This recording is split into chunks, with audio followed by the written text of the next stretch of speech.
Mes grįžtam į studiją ir toliau diskutuojam, kaipgi vertinti situaciją, kai Kedžio dukters atėjo saugoti šimtai žmonių ir saugo ją nuo teismo sprendimo įvykdymo.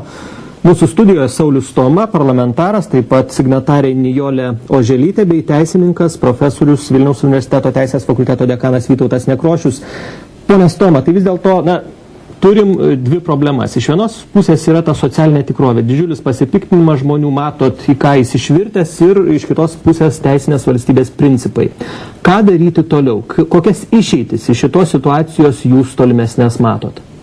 Aš dabar matau tik tai vieną išeitį, ne šūkalioti, nerekalioti, o konkrečiai imtis veiksmų, ir esu pasiūlęs, dabar vyksta procesas Seime, kuo greičiau įsteigti laikinąją tyrimo komisiją dėl galimų pedofilijos tinklų įtakos Lietuvos valstybės institucijoms. Jeigu mes tai būtume padarę spalio mėnesį praėjusių metų, aš inicijavau, buvau faktiškai surinkęs tiek parašų, kiek reikia.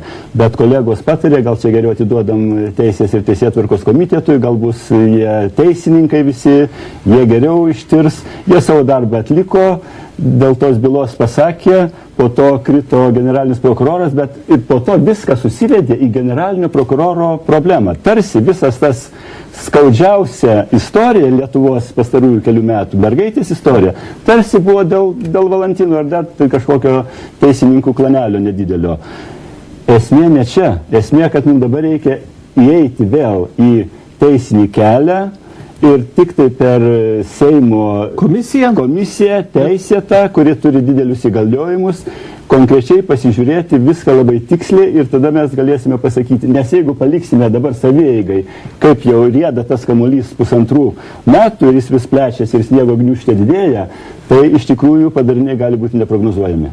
Pone Nekrošiau, jūsų vertinimu, Seimo laikinoji komisija, kuri aiškintųsi pedofilijos tinklų įtaką teisėsaugai šitai bylai, koks jūsų vertinimas? Prasmingas? Aš nenoriu vertinti, ar tai prasminga ar neprasminga. Jeigu Seimas manys, kad reikia sudaryti to komisiją, aš visą laiką esu už teisinį, žmonišką, normalų kelią.